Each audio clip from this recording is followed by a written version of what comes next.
The U.S. is warning Israel to let more humanitarian aid into Gaza or face consequences. In a letter to Israeli leaders, the Biden administration warns that it could cut off military aid if the situation doesn't improve soon. CBS's Rami Inocencio reports from Tel Aviv. The fight for food is growing across Gaza, with hundreds of thousands of Palestinian civilians desperate for help. The U.S. says Israel slowed or stopped almost 90% of aid across the tiny enclave last month as its military campaign rages on.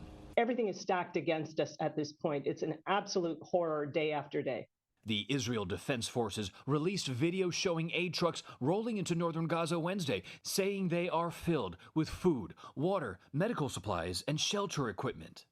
That move may be in response to that forceful letter Washington sent Israeli leaders here in Tel Aviv just a few days ago, setting an ultimatum. Let at least 350 trucks into Gaza every day or risk losing U.S. military aid.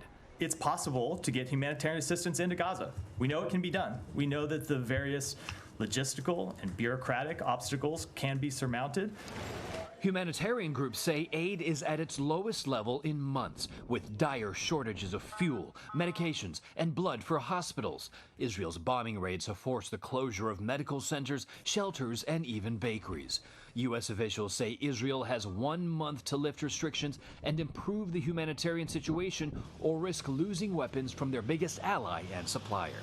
Rami Inocencio, CBS News, Tel Aviv.